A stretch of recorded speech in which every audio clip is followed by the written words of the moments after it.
Sahabat beriman rahimakumullah, tahukah Anda bahwa terdapat dosa yang lebih besar dibandingkan dengan berzina dan membunuh bayi hasil zina? Bahkan dosa ini lebih besar dari 1000 kali zina. Berhati-hatilah, karena perbuatan ini seringkali dan banyak yang melakukannya. Kira-kira dosa apakah itu? Dikisahkan pada suatu senja yang lenggang di zaman Nabi Musa alaihi salam, terlihat seorang wanita berjalan terhuyung-hayang, pakaiannya yang serba hitam menandakan bahwa ia berada dalam duka cita yang mencekam. Tudung kepalanya menangkup rapat hampir seluruh wajahnya, tanpa rias muka atau perhiasan menempel di tubuhnya. Kulit yang bersih, badan yang ramping, dan roman mukanya yang ayu tidak dapat menghapus kesan kepedihan yang tengah meroyak hidupnya. Ia melangkah terseret-seret mendekati kediaman rumah Nabi Musa alaihi salam. Diketuknya pintu perlahan-lahan sambil mengucap salam. Maka terdengarlah ucapan dari dalam, "Silahkan masuk." Perempuan cantik itu pun lalu berjalan masuk sambil kepalanya terus menunduk. Air matanya berderai tatkala ia berkata, "Wahai Nabi Allah, tolonglah saya, doakan saya agar Tuhan berkenan mengampuni dosa keji saya." "Apa dosamu, wahai wanita ayu?"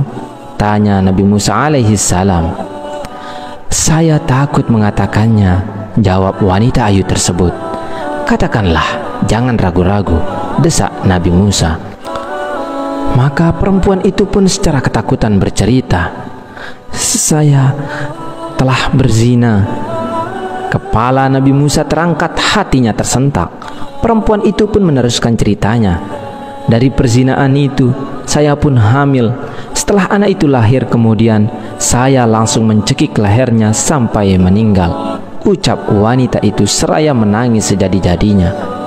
Mata Nabi Musa pun berapi-api, dengan muka berang ia menghardik, "Perempuan celaka, pergi kamu dari sini, agar siksa Allah tidak jatuh ke dalam rumahku karena perbuatanmu," teriak Nabi Musa sambil memalingkan wajah karena jijik. Perempuan berwajah ayu dengan hati bagaikan kaca membentur batu yang hancur luluh lantah segera bangkit dan melangkah surut. Ia menangis terangguk-angguk dan keluar dari rumah Nabi Musa alaihissalam. Ratap tangisnya amat memilukan. Ia tak tahu harus kemana lagi hendak mengadu. Bahkan ia tak tahu kemanakah kakinya akan melangkah. Bila seorang nabi saja sudah menolaknya, bagaimana pula manusia lain bakal menerimanya?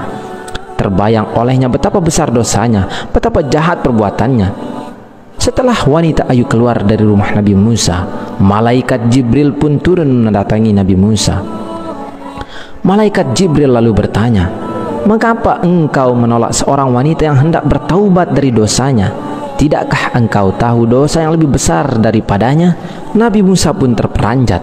Dosa apakah yang lebih besar dari kekejian wanita pezina dan pembunuh itu?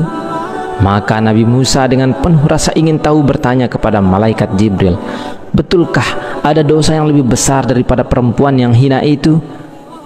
"Ada," jawab malaikat Jibril dengan tegas. "Dosa apakah itu?" tanya Nabi Musa yang kian penasaran. "Orang yang meninggalkan sholat dengan sengaja dan tanpa menyesal," jawab malaikat Jibril. "Orang itu dosanya lebih besar daripada 1000 kali berzina," lanjut malaikat Jibril. Mendengar penjelasan ini, Nabi Musa kemudian memanggil wanita tadi untuk menghadap kembali kepadanya. Ia mengangkat tangan dengan khusyuk untuk memohonkan ampunan kepada Allah Subhanahu wa Ta'ala untuk perempuan tersebut. Nabi Musa menyadari orang yang meninggalkan sholat dengan sengaja dan tanpa penyesalan adalah sama saja seperti berpendapat bahwa sholat itu tidak wajib dan tidak perlu atas dirinya. Berarti ia seakan-akan menganggap remeh perintah Allah Subhanahu wa Ta'ala itu. Bahkan seolah-olah menganggap Allah Subhanahu wa Ta'ala tidak punya hak untuk mengatur dan memerintah hambanya. Sedangkan orang yang bertaubat dan menyesali dosanya dengan bersungguh-sungguh berarti masih mempunyai iman di dadanya dan yakin bahwa Allah itu ada. Itulah sebabnya Allah pasti mau menerima kedatangannya.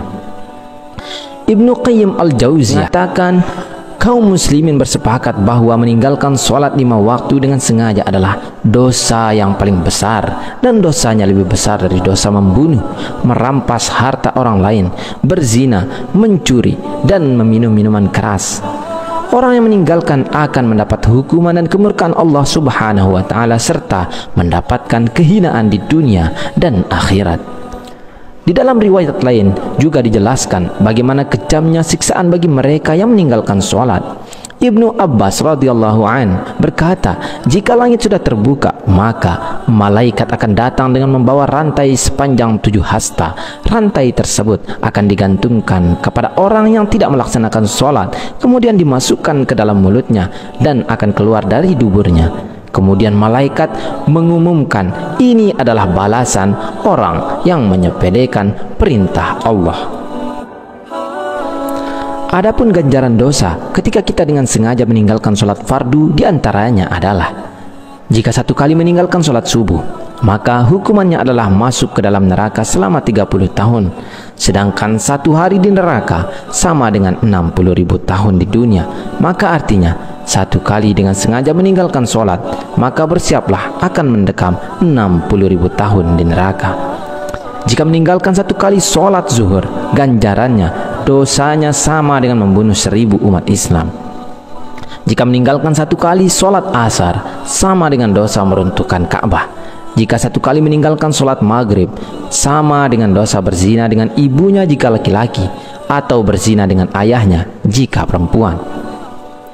Jika meninggalkan 1 kali sholat isya, maka ia tidak akan diridhai oleh Allah Subhanahu wa Ta'ala untuk tinggal di bumi, dan akan didesak mencari bumi atau tempat hidup yang lain. Sholat merupakan ibadah wajib yang tidak bisa diwakilkan kepada siapapun, dan jangan tinggalkan walau sekalipun, meski dalam keadaan apapun. Semoga kita menjadi orang-orang yang senantiasa mendirikan sholat, melaksanakannya tepat waktu, serta mampu mengajak keluarga lainnya untuk sholat tepat waktu dengan istiqomah. Wallahu a'lam bishawab. Wassalamualaikum warahmatullahi wabarakatuh.